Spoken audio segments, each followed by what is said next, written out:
बायकोच्या अपेक्षांचा डोंगर कधी संपत नाही आणि तो कधी संपणारही नाही. पण यातून बायकोने एकच शिकायचं की आपली कुवत जेवढी आहे त्याप्रमाणे आपल्याला सर्व भेटलेलं आहे आणि भेटणार देखील आहे. मग आजच पाहिजे आणि आत्ताच दे असं म्हणून नवऱ्याला पाण्यात बघायचं बंद करा.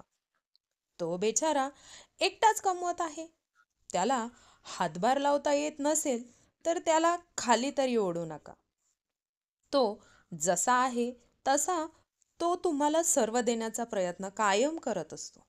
तर तुम्ही पण थोडेसे ॲडजस्ट करायला शिका. संसार करणं खूप सोपं असतं, पण करायला आला पाहिजे. आणि नवरा बायकोचं असं नातं असलं पाहिजे की तुझे माझे जमेना आणि तुझ्या वाचून करमेना.